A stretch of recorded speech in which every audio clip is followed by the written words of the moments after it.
Morgan takes a cross-country trip, comes across some new friends and some new enemies, but happens to run into some people that we already know. So are they going to blend well and play nice, or are we going to have us another explosive kind of episode? Find out that and more here on Nephilim Entertainment.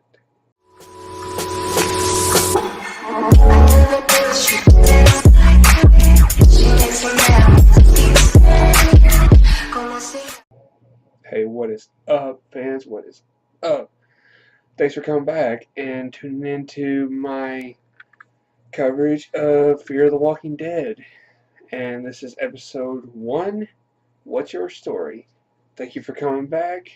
I covered season 3, now I'm covering season 4, so sit back and let's enjoy. First of all, we meet a new stranger, and like me in my previous videos, this dude has the gift of gab. And when I mean the gift of gab, we get his entire backstory within 8 minutes of dialogue. 8 minutes, no one says anything. 8 minutes, the only person talks is a stranger. That's how bad he is. So, yeah, so welcome to the new stranger of the show. And we actually see Morgan. It's always comforting to see a familiar face on another TV show. So with the Fear of the Walking Dead, they have blatantly just threw it out there. Here, we're going to take Morgan and we're going to pull into the story. Okay, fair point. Have at it. Well, Morgan starts his adventure at the camp, aka the dump. After the ending of the Great War between Negan and Rick, Saviors in Alexandria, or the Saviors and everybody else. Anyway, we find that at the end, Morgan stays at the dump where he wants to be completely isolated and cut off from everybody. So he has visitors one by one come and talk to him. First, he starts off with Jesus. Jesus points out the fact that he is a good man and cares about people. So maybe he should come back to the settlement and help sort of share the love with everybody. Morgan refuses. Next comes Carol. Carol offering the whole notion of you helped me, I helped you, now we help everybody else. Spread the love. Morgan refuses. Lastly, we have Rick, our hero, coming to hopefully talk him into it. Do it for Coral. Pretty much he just says, you saved me, now I'm here to save you. You were the one, and I wouldn't have lasted, I don't know how long if it wasn't for you. So, naturally, Rick does it, right? No, Morgan once again refuses. So, with that, is Morgan actually going to join the group? Rick says, and I quote, you can hide, but you can't run. So, what is Morgan's answer to that? He runs away. Smooth just literally grabs his stuff, takes off, and starts running. He contemplates whether leaving is a good idea or not a couple of times, but eventually he does make his way. And he hijacks vehicle after vehicle until finally he moves from the upper East Coast to down to southern part of the United States, where he meets our boy John Dory, the stranger with a gift of gab. We meet him, and we come across a new douchebag called Waylon, and apparently he wants to take all their goodies and leave them with maybe nothing. Well, along comes Althea is her name, and she, with the nice little toy that she has in her truck, proceeds to threaten him. I'm sorry, but if you have a big vehicle like that during a zombie apocalypse, where are you getting the gas for this? Does it run on solar power? I'm just curious. Big ass truck, and what do you run on? It can't be fossil fuel, because he wouldn't last with all the vehicles around. Fuel to me seems like a very rare source at this point. Having a hybrid would be better than having that big ass diesel truck, but she uses it to save the day, and in exchange, what does she want?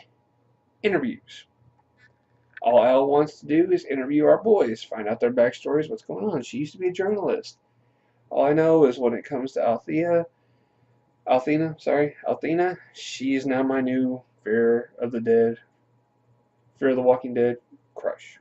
So, sorry, Alicia, you've been replaced by Al.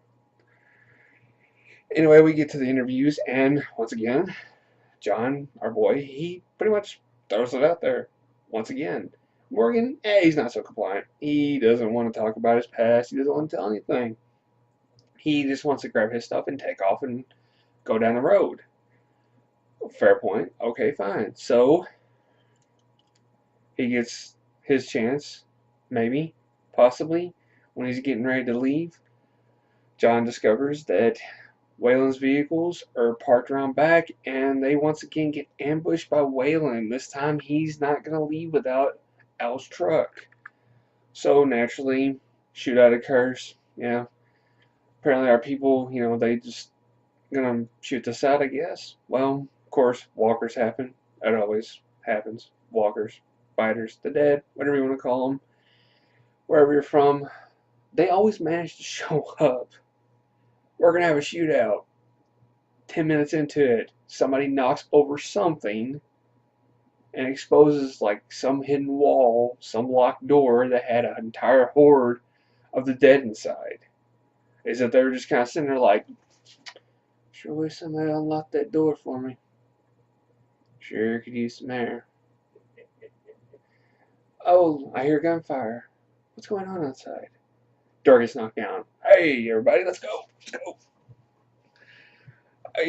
You've noticed this in so many of the Walking Dead episodes. Somebody knocks down a door, somebody has a shootout, somebody has a gunfight of some kind. And that's always the equation. At least they're regular. Well, we get the job done. We end up taking out all Waylon's people. They either get slaughtered or they run off or both. Either way, our people handle the job, get the job done. So Morgan, being, I guess, civil in some aspect, offers to do the interview. In the process of helping them resolve things with Waylon, he gets shot, so his scurrying off right now is not going to happen right away. But for now, he actually does his interview, and he explains to Al everything that happens. We know as the fans that it's all true, but she's calling BS on it. A tiger, a guy who runs a place called the Kingdom, and he calls himself King. Bull. Girl, I was just 30 minutes ago in another episode in another TV show. I was there. Yeah, she's not buying it. But with that, I guess he gets his feelings hurt and takes off and goes down the street. While he's walking, he comes across a walker that apparently has him transfixed. So he's in pursuit of it, and in the process almost gets himself taken out once again. But John comes and saves him. So naturally they buddy up along with Al. But in the meantime, he wants to take care of this walker. Who is this walker? And what is the significance of said walker? Is it somebody from the previous episodes that I missed? Or is it something that we're not told yet, that we're going to foresee here in a little bit?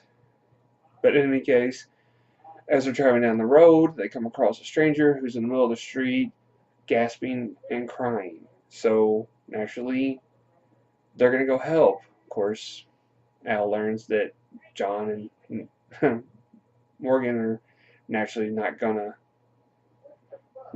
comply with the whole killing people thing, so that's comforting to Al.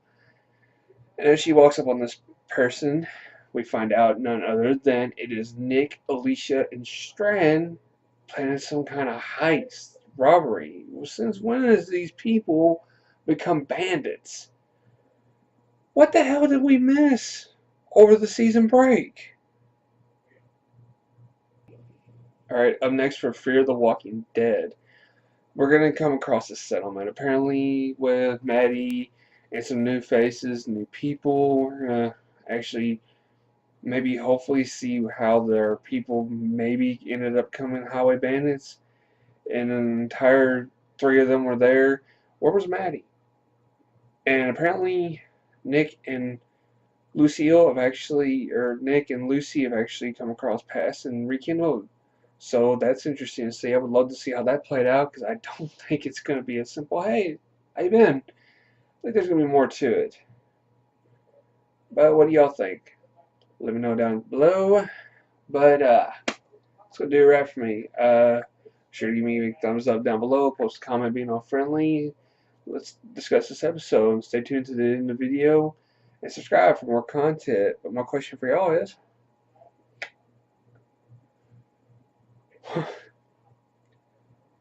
are you surprised that our trio are now highway bandits? Or are you expecting it to have some big secret to it?